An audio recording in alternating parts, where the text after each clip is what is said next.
Güneşli bir yaz sabahı, Ağustos böceği çalgıcı yeşil bir yaprağın üzerinde neşeyle keman çalıyordu. Onun için hayat sadece müzik, dans ve eğlenceden ibaretti. Aşağıdaki patikada ise karınca Tıkır kendinden büyük bir mısır tanesini sırtlamış güçlükle ilerliyordu.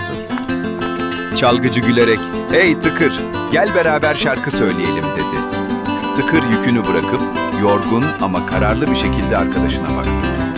Tıkır, "Kışın yiyecek bulamayız, biriktirmelisin," diyerek dostunu uyardı. Çalgıcı omuz silkerek daha yüksek sesle kemanını çalmaya başladı. Tıkır ağır yüküyle yoluna devam ederken çalgıcı gün boyu dans etti. İkisi de kendi yolunu seçmişti ve yazın bitmesine vakit vardı. Zaman geçti ve ağaçların yaprakları sararmaya başladı. Sert rüzgarlar kurumuş yaprakları ormanın her yerine hızla savuruyordu. Tıkır, havalar soğumadan son tohumları toplamak için acele ediyordu. Yuvasındaki yiyecek deposu artık tamamen dolmak üzereydi. Çalgıcı, kurumuş yaprağının üzerinde titreyerek oturuyordu. Parmakları uyuşuyor, kemanından artık hiç neşeli sesler çıkmıyordu.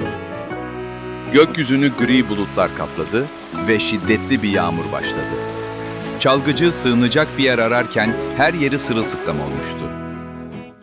Tıkır sıcak yuvasında dinlenirken çalgıcı pişmanlık duyuyordu.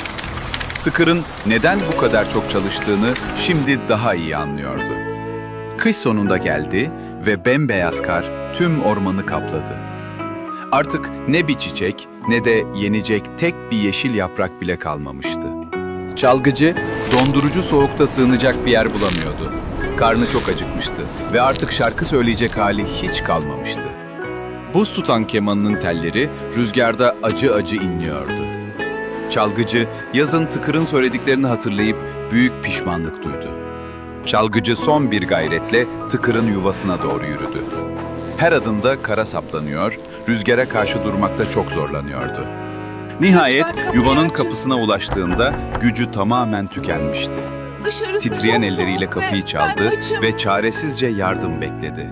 Cırcır Kapı böceği, açıldı ne ve yapıyorsun Tıkır burada? dışarıdaki Çok dondurucu soğuk, soğuğu gördü. dayanamıyorum. İçeri gel hemen, Karşısında yoksa sırılsıklam donacaksın. ve bitkin halde duran dostu çalgıcı duruyordu.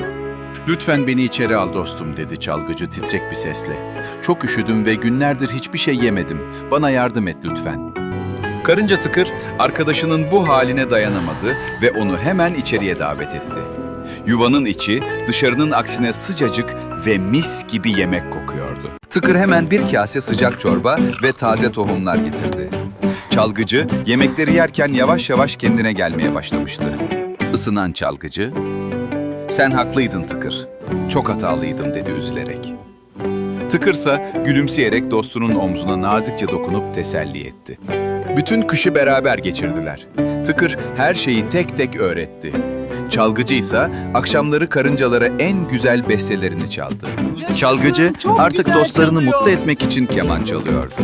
Karıncalar iş bitiminde onun müziğiyle tüm yorgunluklarını atıyordu. Kış sona ererken çalgıcının içinde büyük çalışma azmi doğdu. Sorumluluk almanın ve paylaşmanın önemini artık çok iyi biliyordu. Tıkır dostuna, "Gelecek yaz beraber çalışalım mı?" diye sordu. Çalgıcı bu teklifi büyük bir heyecan ve mutlulukla hemen kabul etti. Ormanda herkes bu güzel ve yeni ortaklıktan bahsediyordu. Müzik ve çalışma ilk kez bu kadar uyumlu şekilde birleşmişti. Bahar gelince çalgıcı kemanını sırtladı ve tarlaya koştu. Artık şarkı söylemeden önce o günkü yiyeceklerini özenle topluyordu. Önce işlerini bitiriyorlar, sonra gölgede müzik yapıyorlardı. Çalgıcı, çalışmanın verdiği huzuru ilk kez bu kadar çok seviyordu. Diğer böcekler, çalgıcının bu değişimine hayran kalmıştı. Çalışmak onu daha güçlü, müziğini ise çok daha anlamlı kılmıştı. Yaz boyunca hem depolarını doldurdular hem de neşeyle güldüler. Çalgıcı artık ne kıştan korkuyordu ne de ormanda yalnız kalmıştı. Hikayenin özü, eğlenmek hayatın rengidir ama çalışmak ve hazırlıklı olmak her zaman hayatın en büyük asıl güvencesidir.